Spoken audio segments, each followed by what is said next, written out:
तो स्टूडेंट्स, पिछली क्लास में हमने डिफरेंशियल इक्वेशन को शुरू किया था। डिफरेंशियल इक्वेशन में हमने ये देखा था कि अगर कोई differential equation variable separable form में है तो उसको कैसे सॉल्व किया जाता है। ठीक है। अगर कोई डिफरेंशियल इक्वेशन होमोजीनियस फॉर्मेट में है तो उसको कैसे सॉल्व किया जाता है। अगर लीनियर डिफरेंशियल इक्वेशन हमें दिया गया है तो उसे कैसे सॉल्व करते हैं। और अगर डिफरेंशियल इक्वेशन एग्जैक्ट है तो उसको कैसे सॉल्व करते हैं, और एग्जैक्ट नहीं है तो उसको कैसे सॉल्व करते हैं इंटीग्रेटिंग फैक्टर का यूज़ करके। ये सब चीज़ें हम लोगों ने डिफरेंशियल इक्वेशन के पहले पड़ाव में देख रखी हैं। पहले पड़ाव में हमने ये सीखा था कि जो डिफरेंशियल इक्वेशन का जो सिंपलेस्ट फॉर्म हो सकता है वो 4 कैटेगरी में बटा होता है। तो उसमें पहली कैटेगरी थी वेरिएबल सेपरेबल फॉर्म, दूसरी थी होमोजेनियस फॉर्म, तीसरी थी लीनियर डिफरेंशियल इक्वेशन और चौथी थी एग्जैक्ट डिफरेंशियल इक्वेशन। अब इस डिफरेंशियल इक्वेशन की स्टडी को हम और आगे बढ़ाएंगे और कुछ और नए नए आइडियाज़ यहाँ पे हम कवर करने वाले हैं। ठीक है। तो इस नए टॉपिक का नाम रहेगा linear differential equation of higher orders with constant coefficients, जैसा कि हमने यहाँ पे लिख रखा है। ठीक है। तो इस फॉर्मेट को पढ़ने के लिए हमको कुछ नए सिंबल्स के बारे में जानना होगा, जिसमें हमको डी और डी इनवर्स, या यूँ कह लें कि डी का पॉजिटिव इंडेक्स और डी का जो नेगेटिव इंडेक्स है, इनके बारे में हमको जानना होगा।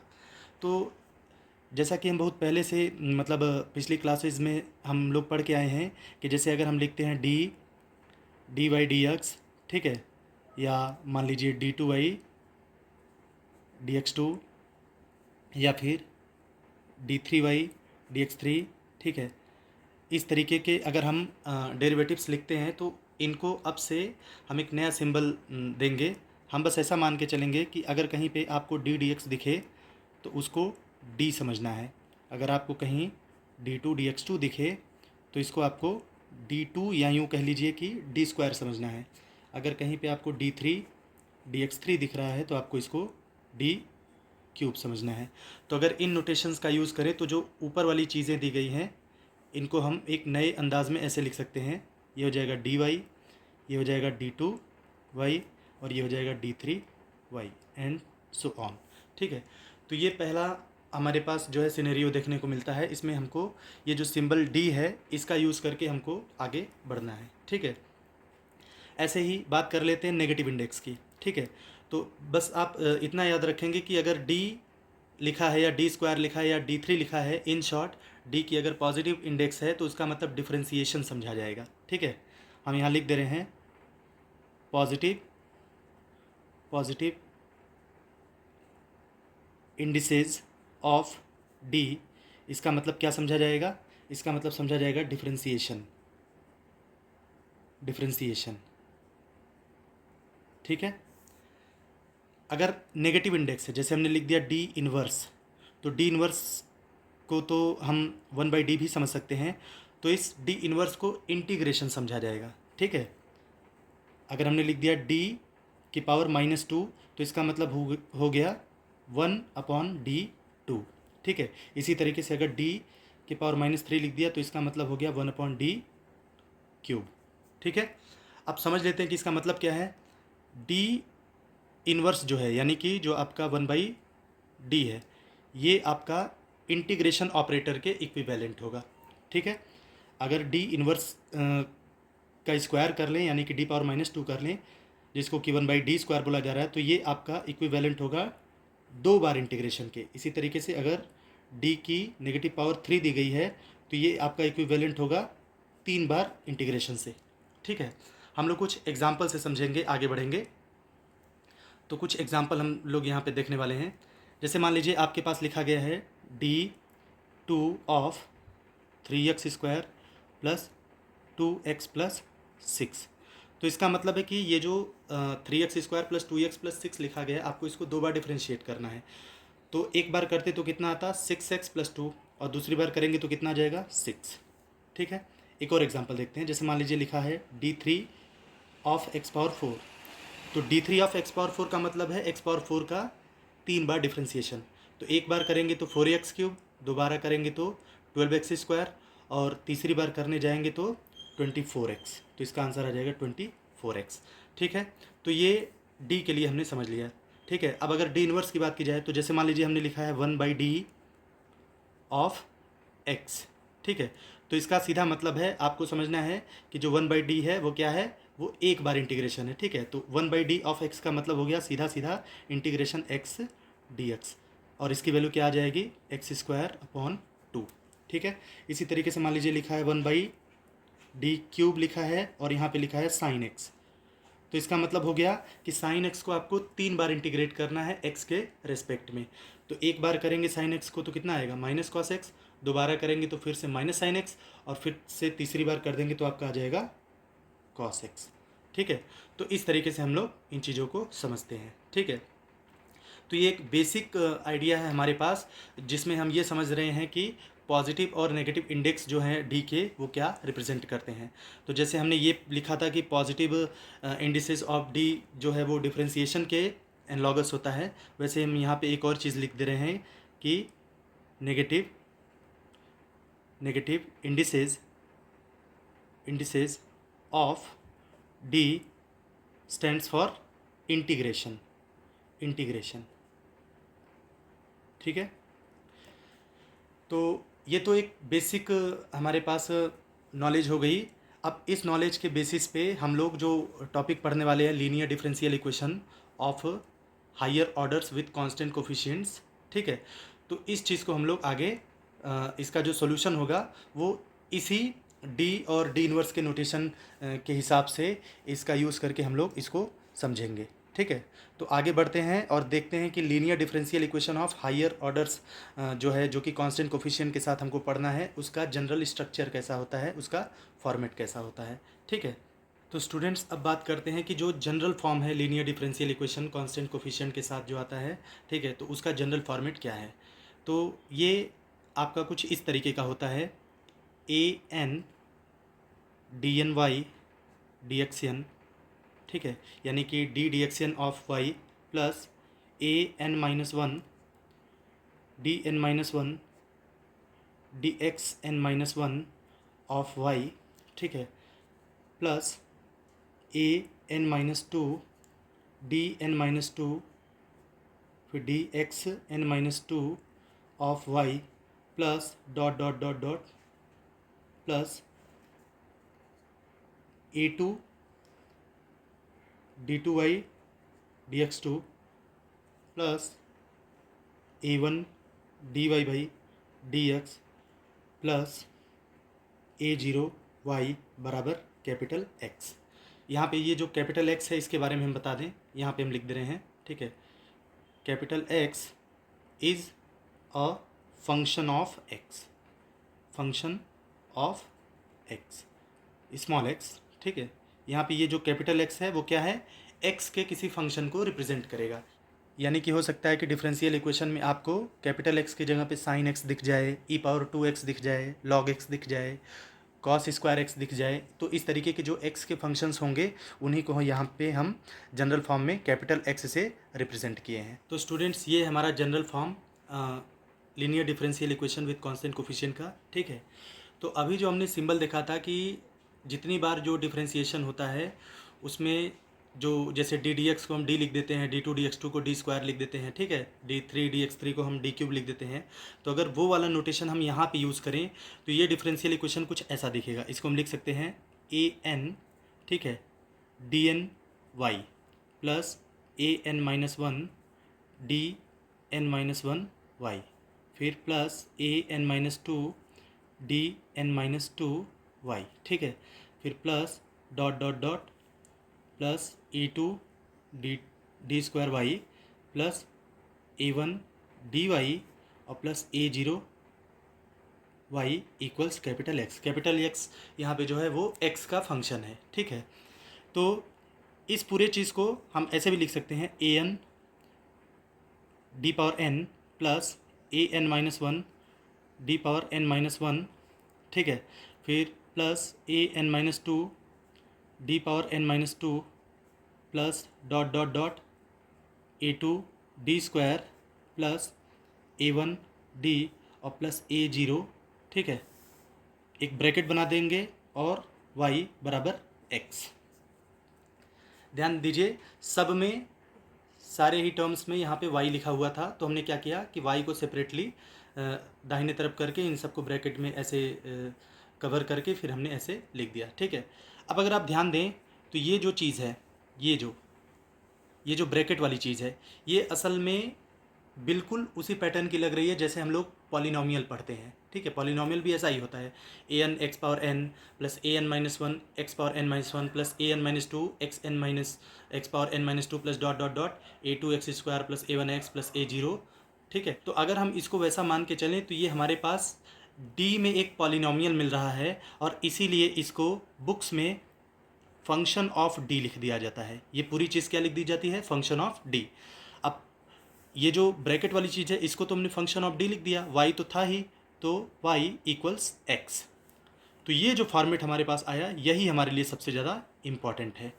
ये क्या है? उस जो हमने जनरल फॉर्मेट देखा ये उसका शॉर्टकट है, उसका शॉर्ट नोटेशन है। ठीक है, तो जब जब हमसे बोला जाएगा कि आप जो कांस्टेंट कोफिशिएंट के साथ जो लीनियर डिफरेंशियल इक्वेशन होता है हायर ऑर्डर का, आप बताइए कि उसका फॉर्मेट कैसा होता है, तो हम हर बार यही बोलेंगे, function of D operated upon by Y equals X. यहाँ पे कैपिटल एक्स क्या है? स्मॉल एक्स का कोई फंक्शन है। ठीक है, चलिए इतनी बातें हमारे पास हो गई। ठीक है, अब हम आगे बढ़ते हैं। अब ये जो डिफरेंशियल इक्वेशन है इसको दो भागों में बांट सकते हैं। एक वो डिफरेंशियल इक्वेशन जिसमें x बराबर जीरो मिल जाए, तो जब x बराबर जीरो मिलेगा तो इस डिफरेंशियल इक्वेशन का फॉर्मेट होगा function of D of y equals zero. इसको हम बोलेंगे होमोजीनियस। ठीक है, linear differential equation with constant coefficients.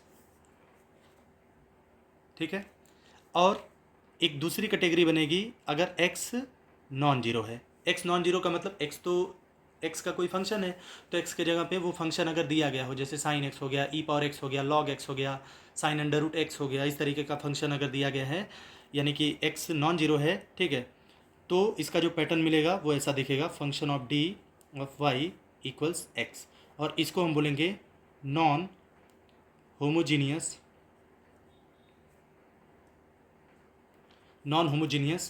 और वही चीज़ linear differential equation with constant coefficients.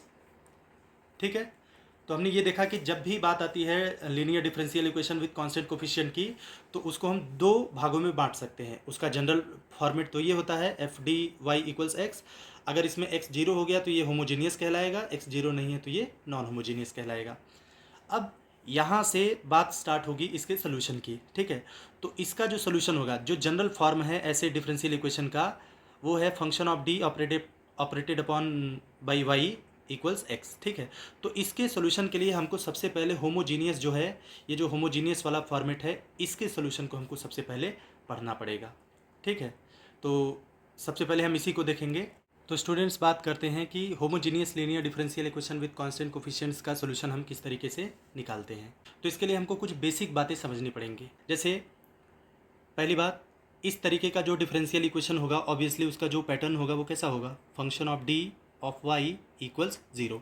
यहाँ अगर जीरो की जगह कोई एक्स का फंक्शन होता तो वो नॉन होमोजीनियस हो जाता, जीरो है तो ये होमोजीनियस हो गया।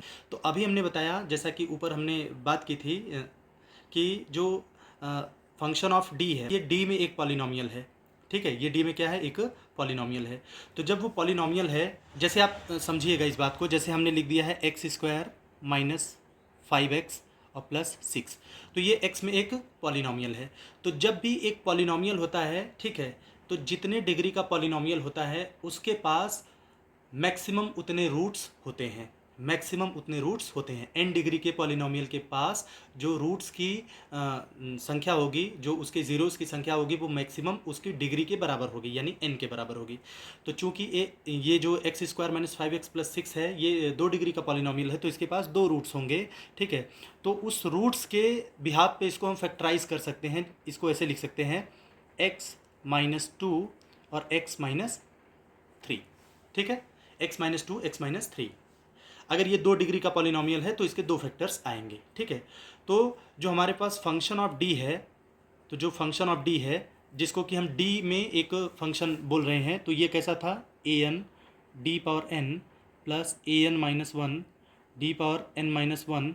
ठीक है, फिर plus A N minus two D power N minus two plus dot dot dot A two D square plus a1 d और प्लस a0, तो ये भी n डिग्री का एक पॉलिनोमियल हो गया। तो इसका मतलब ये है कि इसके पास भी रूट्स होंगे, क्योंकि ये डी में पॉलिनोमियल है तो इसके पास भी रूट्स नहीं बल्कि इसके पास भी फैक्टर्स होंगे। ठीक है, रूट्स इक्वेशन के पास होते हैं, ये फिलहाल पॉलिनोमियल है, बराबर जीरो कर देंगे तब ये इक्वेशन हो जाएगा। ठीक है, तो ये n डिग्री का एक पॉलिनोमियल है, डी में पॉलिनोमियल है। तो जैसे हमने x square minus 5x plus 6 को इस तरीके से फैक्टराइज किया और उतने ही फैक्टर बने जितनी उस पॉलिनोमियल की डिग्री थी, तो यहाँ पे भी n डिग्री है तो यहाँ पे भी n फैक्टर बनेंगे, यानी इसको हम ऐसे लिख सकते हैं d माइनस, ठीक है, m1 into D minus m2 into D minus m3, ठीक है, डॉट डॉट डॉट,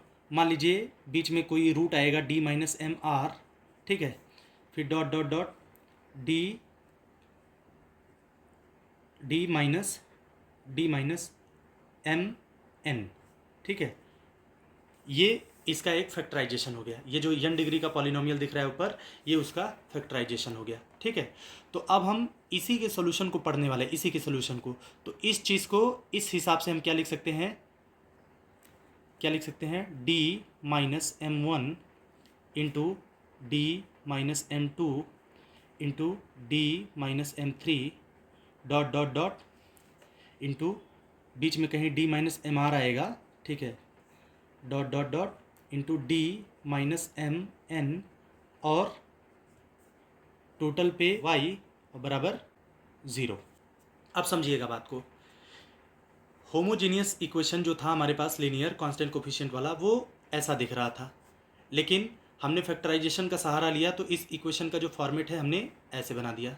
अब सोचिएगा, हमें इसको सॉल्व करना है, हमें इस इक्वेशन को सॉल्व करना है। तो सॉल्व करने का मतलब है यहाँ पे y के जगह पे कोई ऐसा फंक्शन रख दे जो इसको सेटिस्फाई करे। ठीक है, तो अब ज़रा समझिएगा, चूँकि जैसे मान लीजिए यहाँ पे यहीं पे बात करते हैं x square minus 5x plus 6, ठीक है। मान लीजिए अगर इसके जगह ये इक्वेशन होता, पॉलिनोमियल ना होता, अगर हम लिखे होते एक्स स्क्वायर माइनस 5x और प्लस 6 बराबर 0, तो इसको हम लिखते x माइनस 2 और x माइनस 3 बराबर 0।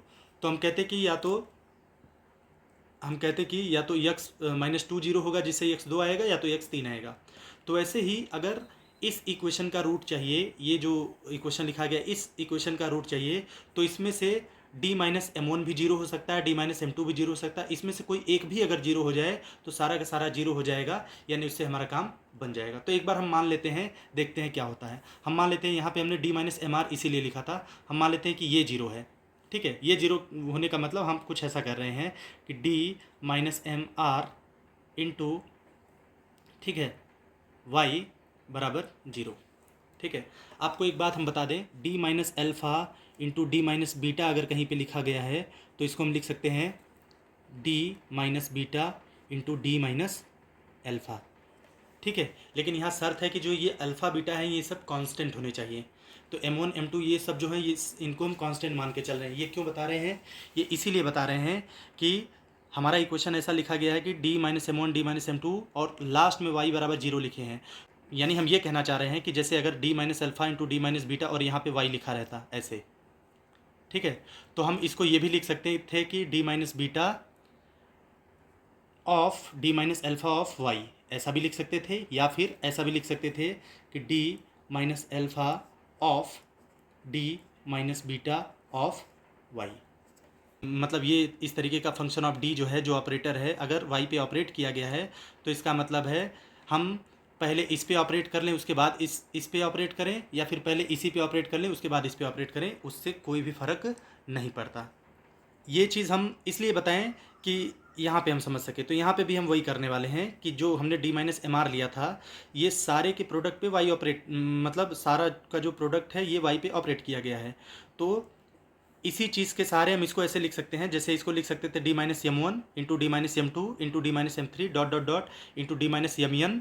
सब कुछ लिखने के बाद बराबर लिख देते हैं, जैसे यहाँ पे सब कुछ लिख चुके हैं, यहाँ पे हम लिखें d minus m1 d minus m2 d minus m3 dot dot dot D minus mn of d minus mr of y, और इसके बाद हमने लिख दिया है बराबर 0। तो एक बार हम देखते हैं कि अगर ये 0 करते हैं तो हमें इससे क्या मिलता है। तो इसको 0 करने से हमें देखिए क्या मिलेगा, ये हो जाएगा हमारा d of y minus M R Y बराबर 0। ठीक है। अब डी वाई क्या हुआ, डी का मतलब होता है डी डी एक्स, यानी ये ऊपर जो लिखा गया वो लिखा गया डी वाई डी एक्स बराबर एम आर वाई। ठीक है, यानी ये वेरिएबल सेपरेबल फॉर्म का एक डिफरेंशियल इक्वेशन हमारे पास आ गया। तो इसको सॉल्व करते हैं, देखते हैं वाई क्या आता है। तो इसको क्या लिखेंगे, इसको लिखेंगे डी वाई बाई वाई बराबर एम आर और डी एक्स। इंटीग्रेट करिए, तो इंटीग्रेट करेंगे तो बाएं पक्ष में आ जाएगा लॉग वाई आधार ई पर, ठीक है, और इधर आ जाएगा एम आर एक्स, अब प्लस एक कांस्टेंट लिख दो लॉग सी। तो सब सॉल्व करने के बाद आ जाएगा log Y minus log c, जिसको लिख सकते हैं लॉग वाई बाई सी। ठीक है, तो log Y by C equals M are X. तो अगर y का मान यहाँ से निकालेंगे तो हमारे पास आ जाएगा y by x, sorry y by C बराबर e के पावर एम आर एक्स, यानी y बराबर आ जाएगा c e के पावर एम आर एक्स। यहाँ हम सुविधा के लिए जहाँ पे c लिखा गया उसको सी आर लिख देते हैं ताकि वो एम आर के साथ मैच हो सके। y की वैल्यू है सी आर ई के पावर एम आर एक्स। ठीक है, ये हमारे काम का है। तो अब ज़रा समझिएगा, अगर हमने d minus M R into Y वाले को जीरो किया तो हमारे पास y की वैल्यू आई सी आर ई के पावर एम आर एक्स। तो अगर हम m2 वाले को किए होते तो बस r की जगह 2 रख दो तो y का मान आ जाता c2 ई के पावर m2 x। इसी प्रकार अगर यमुन वाला किए होते तो कितना आ जाता c1 ई के पावर यमुन x। ठीक है, तो इसके जो रूट्स आएंगे वो कैसे आएंगे, y बराबर आ जाएगा c1 ई के पावर यमुन x, c2 ई के पावर m2 x, c3 ई के पावर m3 x। ठीक है, डॉट डॉट डॉट ऐसे ही cn ई के पावर यम एक्स। डिफरेंशियल इक्वेशन में एक खासियत होती है, अगर n अलग अलग फंक्शन उसके सोल्यूशन हैं तो n फंक्शन में कांस्टेंट से गुणा कर दें और उसको जोड़ दें, यानी उनका लीनियर कॉम्बिनेशन बना दें, तो वो लीनियर कॉम्बिनेशन भी उसी डिफरेंशियल इक्वेशन का सोल्यूशन होता है। पहले इस बात को देख लेते हैं। तो स्टूडेंट्स, हम अपनी बात को एक थ्योरम के माध्यम से यहाँ पे लिखे हैं। थ्योरम ये कहता है कि अगर y1, y2, y3, yn, ठीक है, ये अगर होमोजीनियस डिफरेंशियल इक्वेशन जो दिया गया है कांस्टेंट कोफिशिएंट वाला, ठीक है, तो अगर y1, y2, y3 dot dot dot yn अगर उसके सोल्यूशन हैं तो c1 y1 plus c2 y2 plus c3 y3 plus dot dot dot cn yn भी उसी का सोल्यूशन होगा। ठीक है, हम थोड़ा सा इसका काइंड ऑफ प्रूफ देख लेते हैं। जैसे मान लीजिए हमारे पास इक्वेशन दिया गया है फंक्शन ऑफ d, ठीक है, फंक्शन ऑफ d y बराबर 0। ठीक है, ये हमारे पास है homogeneous linear differential equation with constant coefficients. अब थ्योरम में दिया गया है कि y1, y2, y3, yn ये सारे के सारे क्या हैं, इसके सोल्यूशन हैं। तो सोल्यूशन होने का मतलब है कि y के जगह पे अगर वो फंक्शंस रख रहे हैं हम तो सेटिस्फाई हो जा रहा है। इसका मतलब ये है कि function of d of y1 0 हो गया क्योंकि y1 सोल्यूशन है, इसका मतलब y1 सेटिस्फाई करेगा। ठीक है, इसी प्रकार फंक्शन ऑफ d y2 भी क्या हो गया, 0 हो गया। ठीक है, फंक्शन ऑफ d y3 भी क्या हो गया, 0 हो गया। डॉट डॉट डॉट अगर हम फंक्शन ऑफ d yn की बात करें तो ये भी क्या हो गया, 0 हो गया। ठीक है, अब आगे बढ़ते हैं। अब एक बार हम इसकी बात करते हैं फंक्शन ऑफ d ऑफ, ठीक है, अब इस बार y के जगह पे हम रखने जा रहे हैं c1 y1 plus c2 y2 plus c3 y3 plus dot dot dot cn yn। ठीक है, तो हमें पहले से पता है कि फंक्शन ऑफ d क्या है, ये d का एक फंक्शन है और d है क्या, ऑपरेटर। और ऑपरेटर हम जानते हैं कि ऑपरेटर क्या होता है, जैसे दो फंक्शन को जोड़ा गया उस पर ऑपरेट किया गया तो ऑपरेट करने के बाद के जोड़ के बराबर हो जाएगा। मतलब हम ये कहना चाह रहे हैं कि ये पूरी चीज़ को हम ऐसे लिख सकते हैं, क्या, function of d of c1 y1 plus function of d operated upon by c2 y2। ठीक है, plus function of d of c3 y3 plus dot dot dot function of d of cn yn। इतना clear है।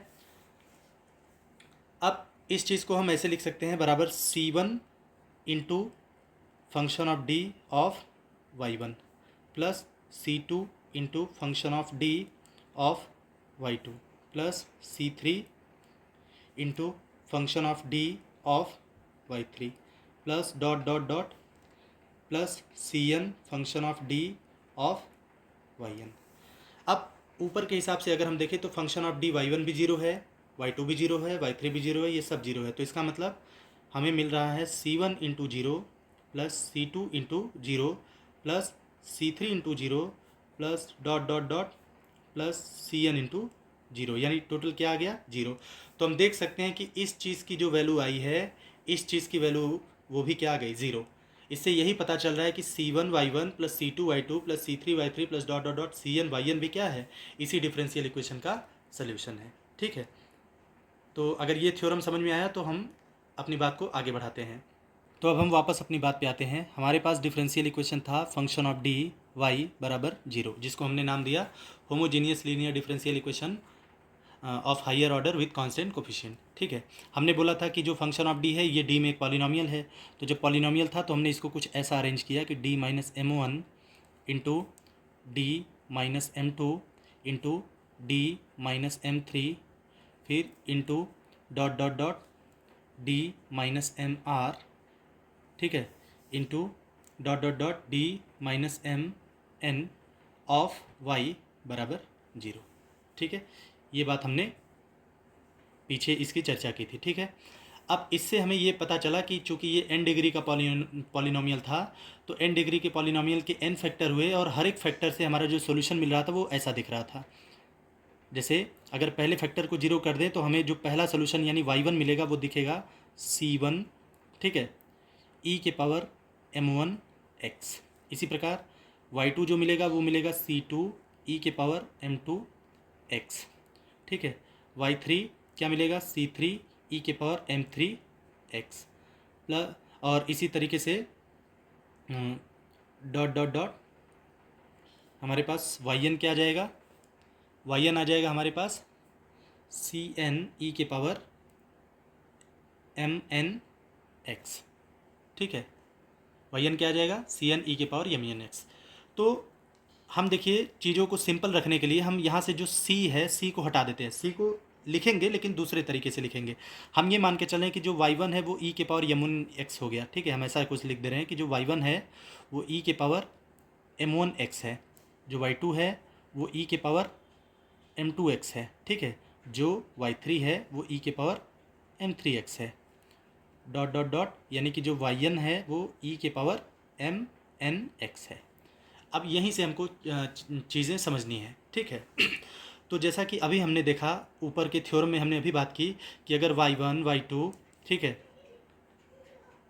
अगर y1 y2 y3 dot dot dot yn ये सारे अगर इस differential equation के सॉल्यूशंस हैं, तो इसका मतलब C1y1 plus C2y2 plus C3y3 plus dot dot dot Cn भी इसके क्या होंगे, सॉल्यूशन होंगे। तो अगर एक बार हम इसकी वैल्यू निकालें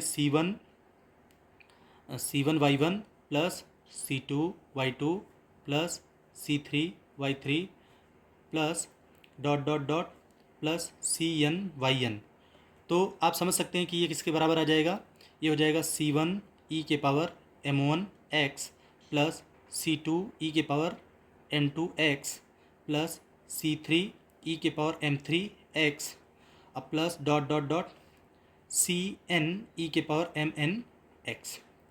ठीक है, तो ये भी उसका इस डिफरेंशियल इक्वेशन का सलूशन होगा। ठीक है, तो इससे हमें ये एक बात पता चली कि अगर इस तरीके का डिफरेंशियल इक्वेशन दिया गया है, इसको सॉल्व किया जाएगा तो इसका जो सॉल्यूशन आएगा वो ऐसा दिखेगा। ठीक है, इसका जो सॉल्यूशन होगा उसको वो क्या दिखेगा, बिल्कुल ऐसा दिखेगा। अब हमको ये भी समझना है कि इस इक्वेशन तक हम पहुँचेंगे कैसे। ठीक है, लेकिन उससे पहले हम ये जान लेते हैं कि यहाँ पे जो C1 C2 C3 Cn इसका क्या मतलब है और लीनियर कॉम्बिनेशन की हमने आखिर बात ही क्यों की। ठीक है, तो हमने ये सब बातें इसलिए कि हम लोगों ने पहले से पढ़ रखा है किसी भी डिफरेंशियल इक्वेशन का जितना ऑर्डर होता है उसके सोल्यूशन में उतने ही आर्बिट्रेरी कॉन्स्टेंट्स देखने को मिलते हैं। तो ये जो डिफरेंशियल इक्वेशन था ये n डिग्री का पॉलिनोमियल था, या यूँ कह ले कि जैसे हमने लिखा था ना an d पावर n, तो इसका मतलब इस डिफरेंशियल इक्वेशन का ऑर्डर कितना था, n था। तो जब ऑर्डर n था तो इसमें n कॉन्स्टेंट्स भी आने चाहिए इसके सोल्यूशन में, तो इसीलिए हमने n कॉन्स्टेंट्स यहाँ पे अलग से मिलाए हैं C1 C2 C3 dot dot dot Cn। ठीक है, तो अब पहले एक बात लिख लेते हैं, उसके बाद हम आगे बढ़ते हैं। तो यहाँ पे हमने एक नोट लिख दिया। नोट में हमने ये बताया है कि जो जनरल सोल्यूशन होता है इस तरीके के डिफरेंशियल इक्वेशन का, यानी homogeneous linear differential equation of constant with constant coefficients, तो इसका जो जनरल सोल्यूशन होता है वो इस फॉर्मेट का होता है। कैसा, y बराबर C1 e के power M1 x plus C2 e के power M2 x plus C3 e के power M3 x plus dot dot dot Cn e के पावर Mn x। ठीक है, अब हमको ये समझना है कि यहाँ पे ये जो m1 m2 m3 dot dot ये mn तक के जो नंबर्स हैं ये कैसे आ रहे हैं, इनको हम कैसे प्राप्त करें।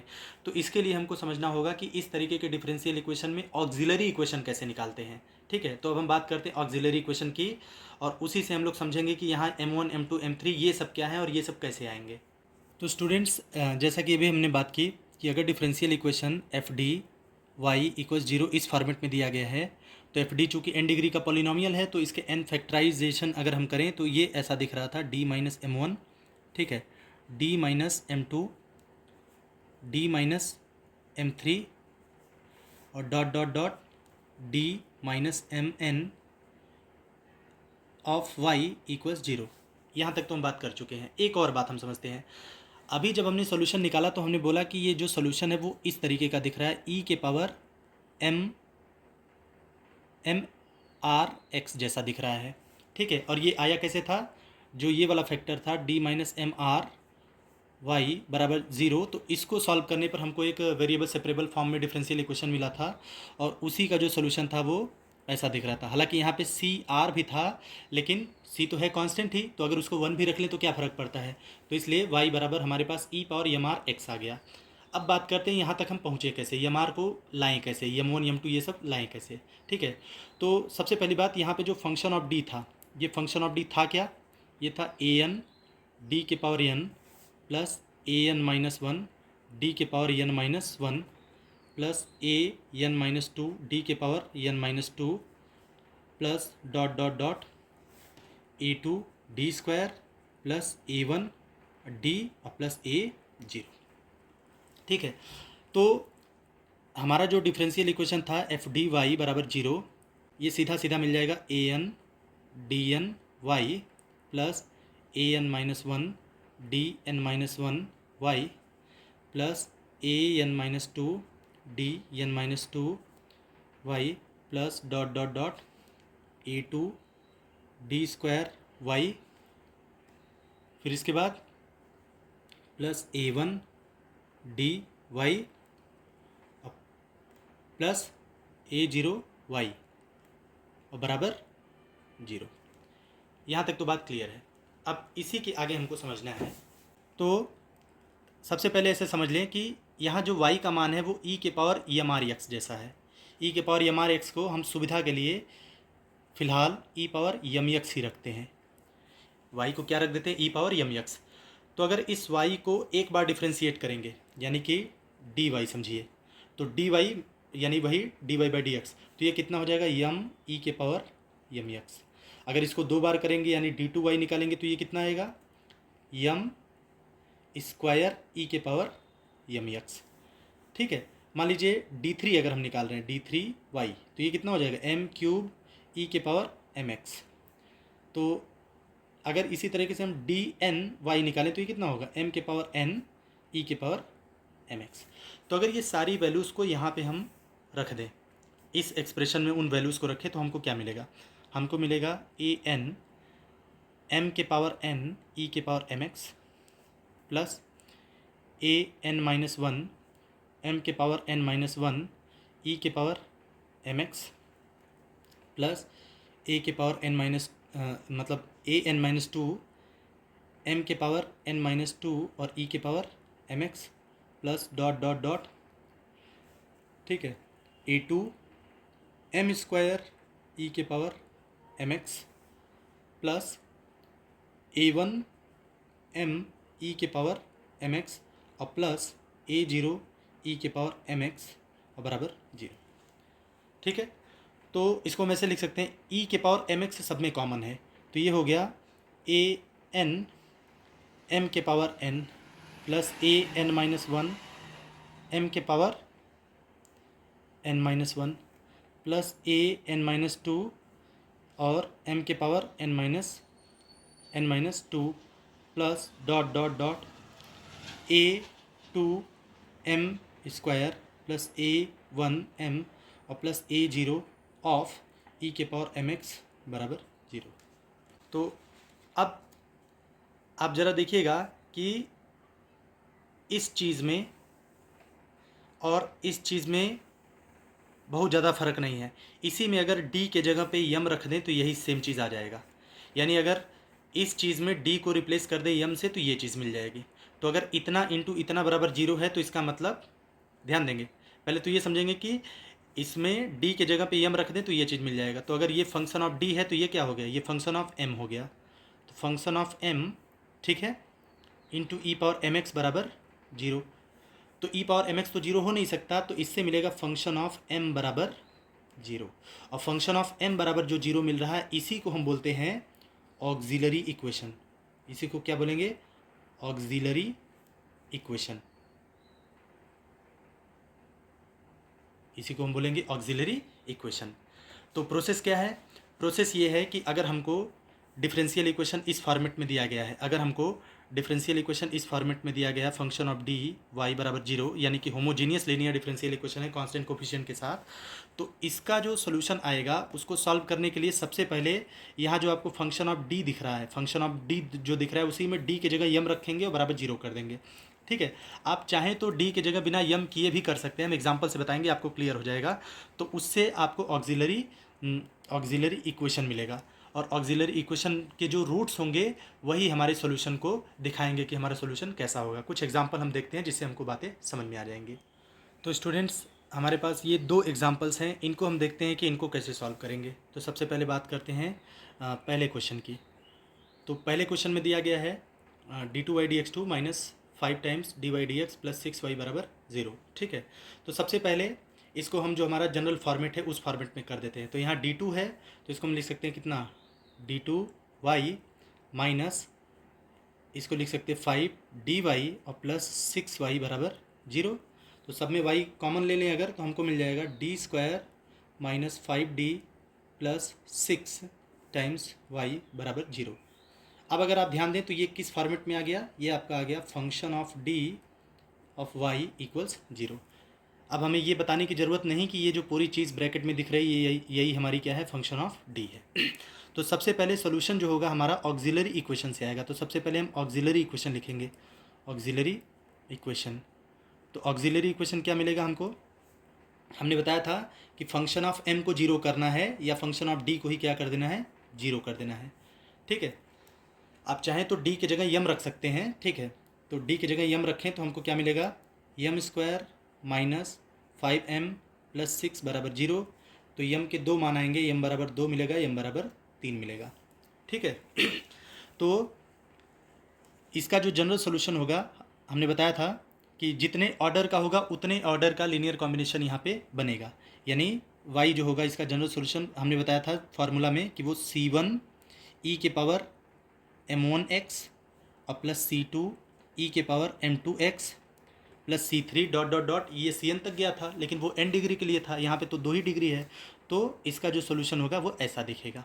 ठीक, तो अब m1 m2 क्या है, m1 m2 यही जो रूट्स आए हैं इसमें से किसी एक को m1 मान लो, किसी एक को m2 मान लो, किसी को भी हम m1 m2 मान सकते हैं, उससे कोई फ़र्क नहीं पड़ता। हम चाहे तो 2 को m1 मान लें, चाहे तो 2 को ही m2 मान लें, या 3 को m1 मान लें, 3 को ही m2 मान लें।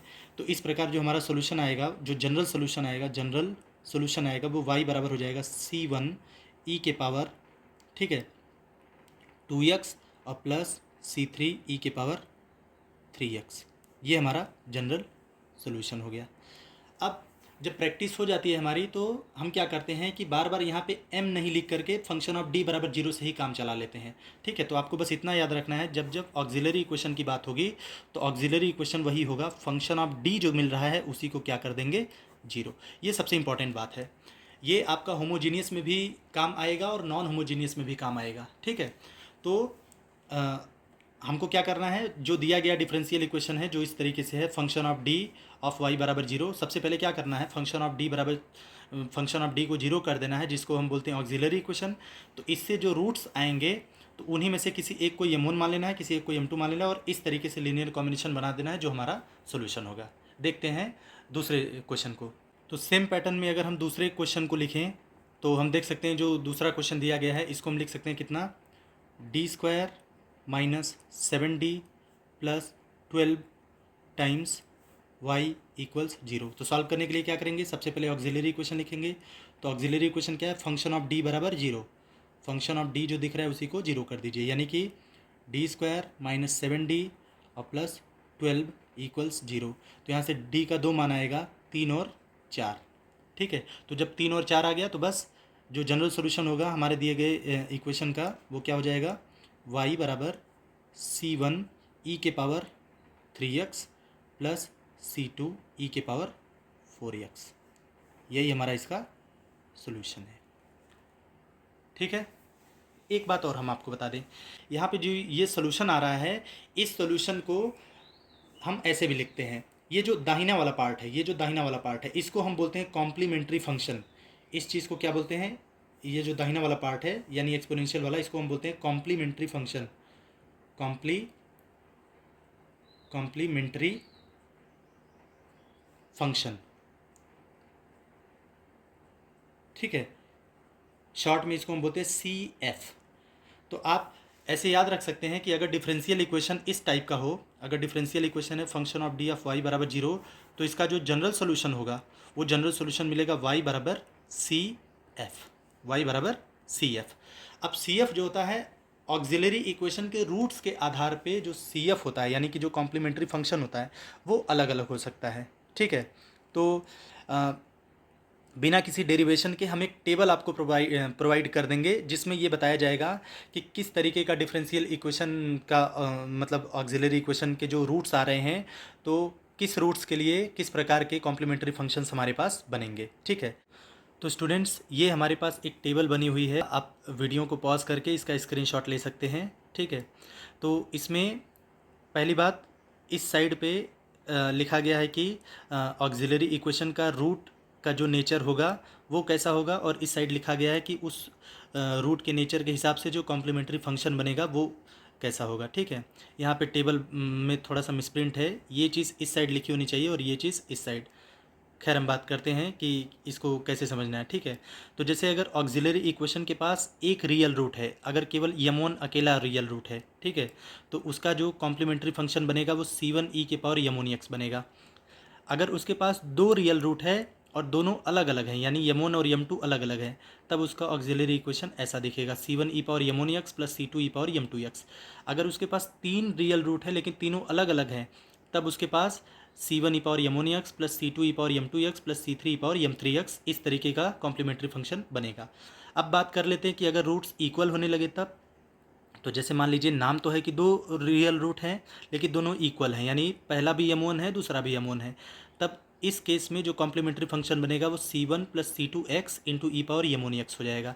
अगर तीन रियल रूट हैं लेकिन तीनों के तीनों इक्वल हैं, यानी पहला दूसरा तीसरा तीनों यम1 हैं, तब ऑक्सिलरी इक्वेशन का जो ये नेचर है इसके हिसाब से जो कॉम्प्लीमेंट्री फंक्शन बनेगा वो c1 plus c2x plus c3x square e power यम1x होगा। ठीक है, मान लीजिए एक हम अपनी तरफ से बता दे रहे हैं, जैसे चार रूट्स होते हैं और चारों इक्वल होते हैं, यानी यम1 यम1 यम1 और यम1, तो यहाँ पे जो ये c वाला जो फंक्शन लिखा गया वो कैसे होता, c1 plus c2x plus c3x square plus हो जाता c4x पावर 3, और फिर लिखते e2 इंटू ई पावर यम1x। ठीक है, तो इस तरीके से रियल रूट्स अगर अलग अलग हैं तब और इक्वल हैं तब किस तरीके से कब कैसा कॉम्प्लीमेंट्री फंक्शन बनेगा ये हमने देख लिया। अब बात करते हैं कॉम्प्लेक्स रूट्स अगर हैं तब। तो कॉम्प्लेक्स रूट्स की एक खासियत होती है कि कॉम्प्लेक्स रूट्स हमेशा पेयर में आते हैं, यानी अगर किसी इक्वेशन का एक रूट 2 प्लस 3i है तो उसी इक्वेशन का एक रूट 2 माइनस 3i भी होगा, यानी अगर एक रूट अल्फ़ा प्लस आई बीटा है तो दूसरा रूट अल्फ़ा माइनस आई बीटा होगा। ये निश्चित है, ये एक थ्योरम होता है, ये अलजेब्रा का एक बेसिक थ्योरम है कि कॉम्प्लेक्स रूट्स जो होते हैं वो हमेशा पेयर में आते हैं। पेयर का मतलब एक दूसरे के वो कॉन्जुगेट होते हैं, अगर एक रूट अल्फ़ा प्लस आई बीटा है तो दूसरा अल्फ़ा माइनस आई बीटा होगा। खैर आगे बढ़ते हैं, तो अगर एक ही पेयर मिल रहा है, यानी एक रूट है अल्फ़ा प्लस आई बीटा, दूसरा है अल्फ़ा माइनस आई बीटा, यानी कि अल्फ़ा प्लस माइनस आई बीटा, तो उसके लिए जो कॉम्प्लीमेंट्री फंक्शन बनेगा उसको तीन फॉर्मेट में लिखा जा सकता है। आप चाहें तो e power alpha x into c1 cos beta x plus c2 sine beta x ये भी लिख सकते हैं, या c1 e के power alpha x cos beta x plus c2 ये भी लिख सकते हैं, या c1 e के power alpha x into sine beta x plus c2 ये भी लिख सकते हैं। ठीक, तो ये तो तब बात है जब उसके पास एक ही पेयर है। एक ही पेयर का मतलब रूट तो दो हैं लेकिन दोनों एक दूसरे के कॉन्जुगेट हैं। ठीक है, अब अगर उसके पास दो पेयर हैं, यानी एक रूट है अल्फ़ा प्लस आई बीटा और अल्फ़ा माइनस आई बीटा वाला एक रूट है, लेकिन ये रिपीट कर रहा है। ठीक है, यहाँ पे लिखा हुआ है 2 पेयर्स हैं लेकिन दोनों इक्वल हैं।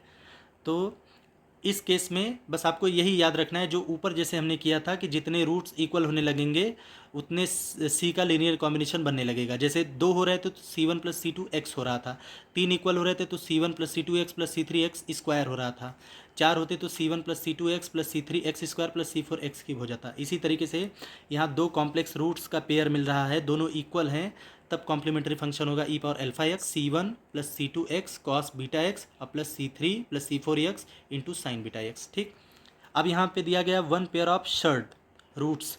शर्ड रूट का मतलब जैसे कभी कभी किसी इक्वेशन में हमारे पास ऐसे रूट्स आने लगते हैं, जैसे 2 plus under root 3, 3 plus under root 4, तो ये भी पेयर में आते हैं। मतलब कि अगर एक root alpha plus under root beta है तो दूसरा root alpha minus under root beta होगा। तो अगर एक पेयर मिल रहा है, यानी एक alpha plus under root beta है, दूसरा alpha minus under root beta है, तो इसके लिए जो कॉम्प्लीमेंट्री फंक्शन होगा बिल्कुल ऊपर की तरह होगा, बस हाइपरबोलिक फंक्शन से बदल जाएगा। यानी ई पावर अल्फ़ा एक्स ऊपर था C1 कॉस बीटा एक्स, तो यहाँ हो जाएगा C1 cos hyperbolic under root beta X. ठीक है, plus C2 sine hyperbolic under root beta x. ये भी 3 पैटर्न में हो सकता है, आप यहाँ पे देख सकते हैं। ऐसे ही है कि अगर दो पेयर मिल रहा है लेकिन रूट्स दोनों इक्वल हैं, तब यहाँ पे भी C1 प्लस C2 एक्स हो जाएगा, यहाँ पे C3 प्लस C4 एक्स हो जाएगा। ये टेबल अच्छे से हमने समझाने का प्रयास किया है। अब इस टेबल के आधार पे हम कुछ क्वेश्चंस देखते हैं जिसमें सारे केस आ जाएं, और उनको देख के हम लोग तब ये वीडियो हमारी कंप्लीट हो जाएगी। ठीक है, तो हम उनको देख लेते हैं एक बार, उन सारे एग्जांपल्स को कवर कर लेते हैं ताकि हमको चीज़ें एकदम अच्छे से क्लियर हो जाएं। फिर हम लोग आगे नॉन होमोजीनियस डिफरेंशियल इक्वेशन जो कांस्टेंट कोफिशिएंट के लिए है वो कैसे सॉल्व करते हैं, उसको हम लोग सॉल्व करना सीखेंगे।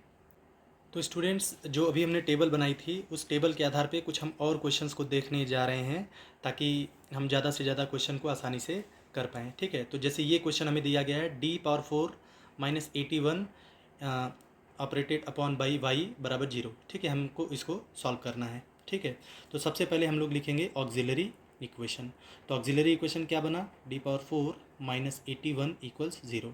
ठीक है, इसको हम लिख सकते हैं D² का स्क्वायर माइनस 9 का स्क्वायर। ठीक है, बराबर 0। तो ये हो जाएगा हमारा क्या, एक ब्रैकेट में a प्लस बी, ये A² माइनस B² टाइप है, तो एक ब्रैकेट में a प्लस बी, एक ब्रैकेट में a माइनस बी, यानी D² प्लस 9 और D² माइनस 9 बराबर 0। अब D² प्लस 9 को हम क्या लिख सकते हैं, इसको लिख सकते हैं D² प्लस 9 को लिख सकते हैं हम कितना, 3i का स्क्वायर। लेकिन 3i का स्क्वायर जब हम लिख लेंगे इसको, तो हम जानते हैं कि i² का मान होता है -1, तो यहाँ पे एक माइनस आना चाहिए, इसलिए माइनस को बैलेंस करने के लिए हमको यहाँ ऐसे करना पड़ेगा। उसी तरीके से यहाँ लिख सकते हैं D² माइनस 3 का स्क्वायर और बराबर 0। ठीक है, ध्यान देंगे, फिर से बता रहे हैं, 3i का जब होल स्क्वायर करेंगे तो वो -9 आएगा, क्योंकि i² -1 होता है, तो -9 में माइनस का गुणा होगा तो +9, तो D² प्लस 9 को इस तरीके से फैक्टराइज कर सकते हैं, और D² माइनस 9 को तो करने आता ही है। अब ये फिर से A² माइनस B² टाइप हो गया, तो यहाँ पे मिला D plus 3i into D minus 3i, और यहाँ पे मिला D प्लस 3 और इंटू D माइनस 3 बराबर क्या, 0। तो हम देख सकते हैं कि ये 4 डिग्री का पॉलिनोमियल था ऑक्सिलरी इक्वेशन में, जो D⁴ माइनस 81 बराबर 0 की है, तो 4 डिग्री का पॉलिनोमियल था, इसलिए इसके 4 रूट्स आए। अब आप समझ सकते हैं कि D के क्या क्या मान आएंगे। तो D बराबर आएगा हमारे पास एक माइनस 3i, एक 3i, एक -3 और एक 3। ठीक है, तो देखिए चारों रूट्स अलग अलग हैं, इसमें से कोई भी रूट रिपीट नहीं कर रहा है। ठीक है, हाँ, लेकिन ये जो दोनों रूट्स हैं ये कॉम्प्लेक्स पेयर रूट हैं। कॉम्प्लेक्स पेयर का मतलब कि इसको हम ऐसे लिख सकते हैं, अल्फ़ा प्लस माइनस आई बीटा के फॉर्मेट में, जहाँ पे अल्फ़ा बराबर 0 है और बीटा बराबर ऑब्वियसली 3 है। आपको अच्छे से समझाने के लिए इसको लिख सकते हैं 0 प्लस माइनस 3i। ठीक है, ये प्लस 3i है, ये माइनस 3i है, तो एक रूट ये मिल गया और बाकी 2 रूट ये मिल गया। ठीक है, तो अब हमें जो इसका जनरल सोल्यूशन होगा इस डिफरेंशियल इक्वेशन का, इस डिफरेंशियल इक्वेशन का जो जनरल सोल्यूशन होगा, वो जनरल सोल्यूशन क्या होगा, जनरल सोल्यूशन है हमारा y बराबर CF। तो जैसा रूट का नेचर होगा टेबल के हिसाब से, वैसा ही हम लोग उसके लिए कॉम्प्लीमेंट्री फंक्शन बनाएंगे। तो पेयर वाले के लिए कैसा बनता है, तो यहाँ पे हमारा जो सी एफ बनेगा पेयर वाले के लिए, अल्फ़ा प्लस माइनस आई बीटा अगर रूट है, अल्फ़ा प्लस माइनस आई बीटा अगर रूट है तो इसके करस्पॉन्डिंग जो सी एफ आता है वो ऐसा दिखता है, ई के power alpha x into C one cos beta x plus C two sine beta X. इसके दो और फॉर्मेट हैं लेकिन हम फिलहाल इसी वाले को यूज़ कर ले रहे हैं, ठीक है। तो ऑब्वियस है अल्फ़ा की जगह 0 है और बीटा की जगह 3 है, तो इस हिसाब से हम देखें तो ई पावर 0x, तो यानी ई पावर 0 हुआ यानी 1 हुआ, तो ये हो जाएगा c1 cos 3x plus c2 sign 3x। तो ये इन दोनों रूट्स के करस्पॉन्डिंग हो गया। अब इन दोनों रूट्स के करस्पॉन्डिंग ये तो रियल रूट है, तो रियल रूट अगर m1 m2 है, अगर m1 m2 रियल रूट है तो उसके लिए जो कॉम्प्लीमेंट्री फंक्शन का पैटर्न था वो कैसा दिख रहा था, वो था c1 e के power m1x plus c2 e के पावर m2x। तो इस हिसाब से देखें तो प्लस इन दोनों रूट्स के लिए जो हमारे कॉम्प्लीमेंट्री फंक्शन का पार्ट बनेगा वो हो जाएगा c1 c2 यहाँ पे हो चुका है तो इसको हम c3 कर देंगे, c3 e के पावर माइनस 3x और प्लस c4 e के पावर 3x। यही हमारा कंप्लीट सॉल्यूशन हो गया उस दिए गए डिफरेंशियल इक्वेशन का। एक और क्वेश्चन देखते हैं। ये हमारे पास नेक्स्ट क्वेश्चन है d माइनस 2 की पावर 3y बराबर 0, ठीक है। तो वैसे ही सॉल्व करेंगे। सबसे पहले ऑक्सिलरी इक्वेशन लिखते हैं। तो ऑक्सिलरी इक्वेशन हो गया d माइनस 2 की पावर 3 इक्वल्स 0। तो आप देखिए कि d माइनस 2 का जब पावर 3 करेंगे तो ये 3 डिग्री का पॉलिनोमियल मिलेगा। 3 डिग्री का पॉलिनोमियल मिलने का मतलब इसके रूट्स की मैक्सिमम जो नंबर होगी वो कितनी होगी, वो 3 होगी, ठीक है। लेकिन आप देख सकते हैं कि इससे मिल केवल d बराबर 2 ही रहा है, लेकिन 3 रूट मिलने चाहिए और मिल केवल 2 ही रहा है। तो इसका मतलब ये जो 2 है जो इसका रूट है वो रिपीट होगा, और कितनी बार रिपीट होगा, 3 बार, यानी 2 2 2। तो अब ये उस कैटेगरी में आ गया जिसमें इसके पास रूट्स तो m1 ही है लेकिन वो 3 बार रिपीट कर रहा है। तो जब 3 बार रिपीट कर रहा है तो इसका जनरल सोल्यूशन क्या होगा, जनरल सोल्यूशन होगा इसका y बराबर सी एफ, यानी y बराबर सी एफ क्या होगा, एक ही रूट आ रहा है 3 बार रिपीट कर रहा है, तो इसका मतलब है c1 plus c2x plus c3x square और इनटू e के पावर 2x। यही हमारा इसका आंसर हो जाएगा। तो इस तरीके से हम देख सकते हैं स्टूडेंट्स की अगर होमोजीनियस लीनियर डिफरेंशियल इक्वेशन दिया गया है कांस्टेंट कोफिशिएंट के साथ तो उसको हम बहुत ही आसानी से सॉल्व कर सकते हैं। बस हमें ध्यान रखना है कि कॉम्प्लीमेंट्री फंक्शन हमारा कैसा आएगा। तो ऑक्सिलरी इक्वेशन निकालेंगे, ऑक्सिलरी इक्वेशन के रूट्स को देखेंगे, उनके नेचर के हिसाब से ये तय करेंगे कि कॉम्प्लीमेंट्री फंक्शन कैसा बनेगा। फिर y बराबर कॉम्प्लीमेंट्री फंक्शन ही उस दिए गए डिफरेंशियल इक्वेशन का जनरल सोल्यूशन होगा। आशा करते हैं कि आपको ये वीडियो अच्छे से समझ में आई होगी। अगले वीडियो में हम लोग देखेंगे कि non homogeneous linear differential equation with constant coefficients को किस तरीके से हम लोग हैंडल करते हैं। बहुत बहुत धन्यवाद।